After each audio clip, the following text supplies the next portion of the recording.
최근 할리우드에서 가장 큰 논란이 되는 것은 정치적 올바름에 대한 문제입니다. 정치적 올바름, 즉 PC는 사회적 약자, 소수자, 차별받는 집단을 존중하고 배려하는 언어 및 행동 양식을 지향하는 개념입니다.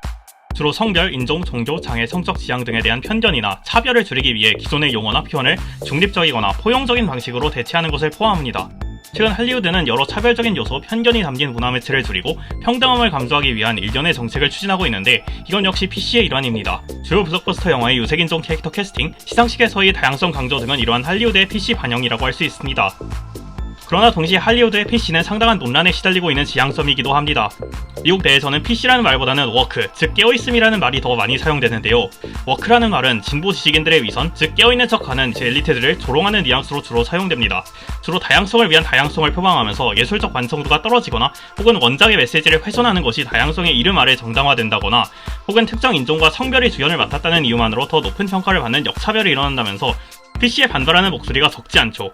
미국뿐만이 아니라 한국에서도 PC적 영화에 대한 반감은 인터넷에서 어렵지 않게 찾아볼 수 있습니다. 그러나 저는 다른 관점에서 이 문제를 바라보고자 합니다. 할리우드에는 PC가 이제 필요하지 않은 것이 아닙니다. 오히려 저는 과감하게 할리우드에게 더 필요한 것은 PC라고 말하고 싶습니다. 다소 도발적인 주장이지만 할리우드에서 여전히 일어나고 있는 차별과 혐오는 여전히 할리우드가 PC를 더욱 많이 필요로 함을 보여줍니다.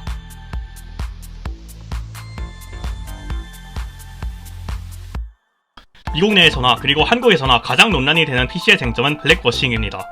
예를 들어 영화 인어공주의 경우 원작에서 백인 캐릭터였던 인어공주를 흑인으로 캐스팅하여 흑어공주라는 다소 인종차별적인 별명까지 생기며 블랙워싱으로 비판을 받았는데요. 이렇듯 블랙워싱이란 원작이나 플롯상 백인이어야 할 캐릭터의 흑인 배우를 캐스팅함을 의미합니다. 반대로 화이트워싱이란 원작이나 플롯상 유색인종이어야 할 캐릭터의 백인 배우를 캐스팅함을 의미합니다. 미국과 한국에서 PC를 비판하는 세력은 화이트워싱이 그저 과거의 관행일 뿐이며 현재는 오히려 블랙워싱이 더 늘어나면서 역차별의 구도가 되었다고 주장합니다. 그러나 여전히 절대적인 수치로 보자면 화이트워싱, 나아가 할리우드 내 백인 남성의 우위는 압도적입니다. 이에 비하면 흑인들이 할리우드에서 차지하는 비중은 생각보다 매우 낮은데요. 2020년 미국 인구조사에서 전체 인종 중 백인은 57.8%를 차지했으며 나머지 42.2%는 유색인종이 차지했습니다. 구체적으로는 히스패닉이 18.7%, 흑인이 12.4%, 아시아계가 6.0%, 그리고 원주민 및 혼혈 5.1%였는데요. 특히 할리우드가 위치한 캘리포니아의 경우 유색인종이 전체 인구의 61.1% 비중을 차지하고 있습니다. 만약 인구 비례에 따라 각 인종이 동등하게 목소리를 낸다면 영화 산업 내에서 유색인종이 최소한 30에서 40% 정도의 지분을 가져감이 옳겠죠. 그러나 현실은 다릅니다. LA 캘리포니아 대학교 UCLA의 할리우드 다양성 리포트에 따르면 2022년 극장 개봉 영화 중 57%만이 30% 이상의 배우를 유색인종으로 출연시켰습니다. 최근에는 넷플릭스 등 스트리밍 서비스에서 제작되는 오리지널 시리즈가 유색인종을 기용하는 노력을 기울이고 있지만 이 역시 관심을 거의 받지 못하는 저예산 시리즈물에만 국한되는 경우가 많습니다. 극장 개봉 영화 중 57%라는 수치 역시 면밀하게 볼 필요가 있는 것이 우리가 흔히 말하는 할리우드 영화, 즉 비용이 많이 드는 블록버스터 영화에는 더욱 백인 남성 배우와 감독이 우세가 두드러집니다. 예컨대 유색인종 감독이 연출한 영화 중 예산이 2천만 달러, 즉 한화 약 300억 원이 넘게 드는 영화는 24%에 불과했습니다. 2024년 한 해 흥행한 영화 중에서 유색인종이 주연 배우를 하나라도 맡은 영화는 100개 중에 25개에 불과했습니다.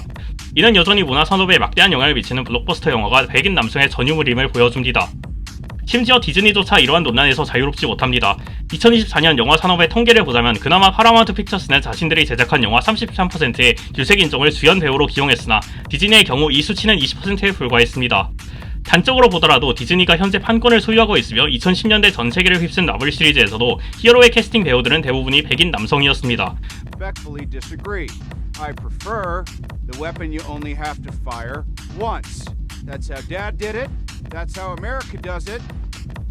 And it's worked out pretty well so far. 물론 체드윅 보스만이 주연 배우를 맡은 블랙팬서와 같은 작품들은 이런 구도를 의식적으로 타파하면서 평단과 대중의 호평을 받았지만 이는 소수의 사례에만 그치고 있습니다.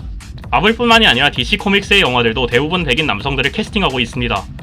심지어 원작에서 주인공이 흑인이었음에도 캐스팅을 백인으로 하는 화이트워싱은 그런 점에서 할리우드에서 현재 진행형일 수밖에 없는데요.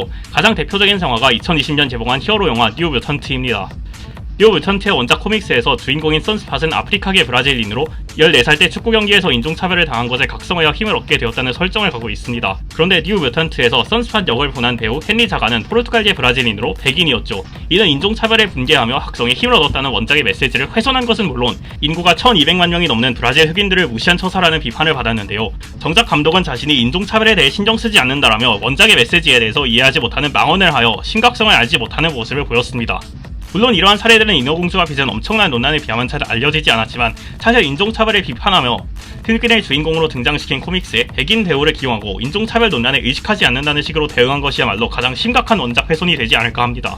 이런 극단적인 사례 외에도 백인이 아니면 영화계에서 일감을 얻기 힘들다는 것은 할리우드에 종사하는 유색인종들의 일치된 견해입니다. 중국계 미국인들이 주연을 맡은 영화 Everything Everywhere All at Once의 감독 데니얼 콴은 돈을 벌어들이려면 중국계 미국인들의 역할에 잘 나가는 백인 배우를 캐스팅해야 한다는 압력을 영화사로부터 끊임없이 받았다고 말한 바 있습니다. 또 아버지가 중국계 미국인인 배우 클로이 베넷은 본래 본명인 클로이 왕으로 활동했었으나 성 때문에 일감을 받지 못하자 이름을 유럽계 성인 베넷으로 바꾸었고 그때부터 많은 영화와 드라마에 출연할 수 있었다고 토로한 바 있습니다. 대감독인 리들리 스콧 역시 백인 남성 배우를 전면에 내세우지 않고서는 할리우드 대자본의 투자를 이끌어내는 것이 불가능하다라며 자신의 영화에 불가피하게 백인 남성 배우를 많이 기용할 수밖에 없는 현실을 한탄하기도 하였습니다. 이처럼 연작의 메시지, 작품의 분위기, 그리고 배우의 개인적인 능력과 상관없이 소수 인종을 의식적으로 배제하고 백인 남성 주연을 내세우려는 경향은 할리우드에 대해서 매우 지배적입니다. 물론 영화의 맥락을 흐리는 무분별한 캐스팅은 화이트워싱이든 블랙워싱이든 모두 비판받아야 할 것입니다. 그러나 현실적으로 화이트워싱의 사례가 블랙워싱의 사례보다 압도적으로 많고 또 우세함에도 불구하고 블랙워싱만을 언급하며 화이트워싱을 물타기 하려는 논리에 동조하는 것은 영화를 보는 객관적인 관점이라고 할 수 없습니다. 인종차별뿐만이 아니라 할리우드에는 여전히 여성차별 역시 심각한 문제로 남아있습니다. 2022년 기준 백인 여성이 감독한 영화 중 예산이 2천만 달러가 넘는 프로젝트는 전체 백인 여성이 감독한 영화 중 44%에 지나지 않았습니다. 그나마 여성 감독들의 발언권이 할리우드 내에서 지속적으로 높아져가는 추세이긴 하나 여전히 그들의 영향력은 소수 예술 영화에 국한되고 있으며 대형 프로젝트의 경우 백인 남성들의 전유물로 남아있죠.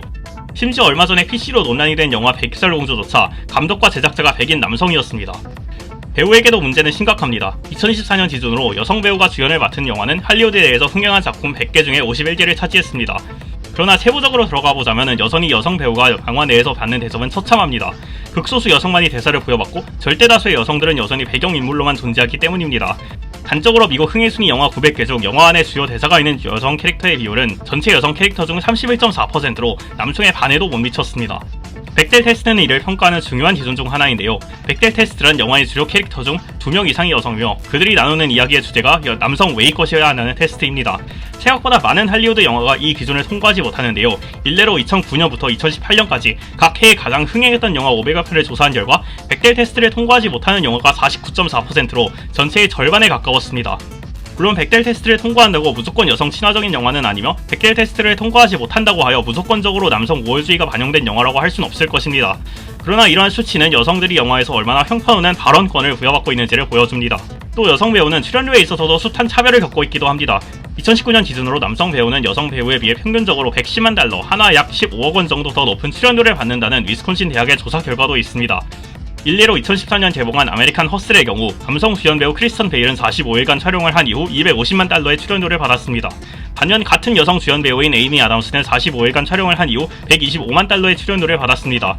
물론 크리스턴 베일과 에이미 아담스의 체급 차이는 큽니다. 하지만 그것을 감안하더라도 같은 주연 배우의 45일간 촬영을 같이 했음에도 불구하고 베일이 2배에 달하는 출연료를 받는다는 것은 이해하기 힘든 일입니다. 물론 일부는 이런 추세가 자연적으로 나아지고 있는 것이 아닌가라며 반박할 수 있겠죠. 그러나 2024년 트럼프 대통령 당선 이후 오히려 할리우드는 보수화되는 추세입니다. UCLA가 발표한 할리우드 다양성 보고서에 의하면 2024년 개봉한 최고 흥행 영화에서 유색인종 배우가 주연을 맡은 비율은 25.2%로 2023년에 29.2%에서 감소하였고 할리우드 내에서 DEI, 즉 영화의 다양성 확보를 담당하는 부서의 직책 감소율이 전체 고용 감소율을 훨씬 웃돌았습니다. 특히 아마존, 유니버설, 워너브라더스와 같은 주요 영화사에서 DEI의 감소 비율이 더욱 두드러졌습니다.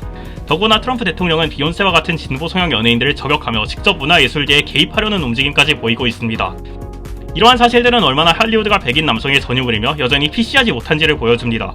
할리우드가 너무 PC하다는 것은 극소수 영화에서 나온 확증 편향에 불과하다는 것이죠. 단순한 느낌이 아닌 객관적인 수치로 보자면 여전히 할리우드는 극도로 백인 남성들에게 유리하며 유색인종과 여성들에게는 불리합니다. 할리우드에게 필요한 것은 언PC함이 아니라 오히려 더욱 적극적으로 PC를 내세우는 것입니다. 적극적인 PC의 도입은 영화예술의 본질적인 기능을 저해하지 않습니다. 영화와 예술의 쟁점은 무엇일까요? 아리스토텔레스는 2000년 전에 저술인 비극론에서 연극이 우리가 쉽게 지나칠 수 있었던 사실을 알려주는 재인식의 기쁨이라는 기능을 수행한다고 주장한 바 있습니다. 우리는 영화 예술을 통해서 우리가 잘 알지 못했던 불평등함과 사회 부조리 같은 것을 더 잘 재인식할 수 있습니다. 만약 영화가 언제나 우월하고 지배적인 사람들의 이야기만을 반영한다면 그것은 더 이상 제 기능을 할 수 없겠죠. 그런 점에서 우리 사회에서 소외된 사람들의 얘기를 더 잘 조명할 수 있게 하는 PC는 여전히 그리고 더더욱 차별적인 할리우드에 있어 필요한 요소가 될 것입니다. 영상을 시청해주셔서 감사합니다. 영상 공감되신다면 구독, 좋아요, 알림 설정을 부탁드립니다.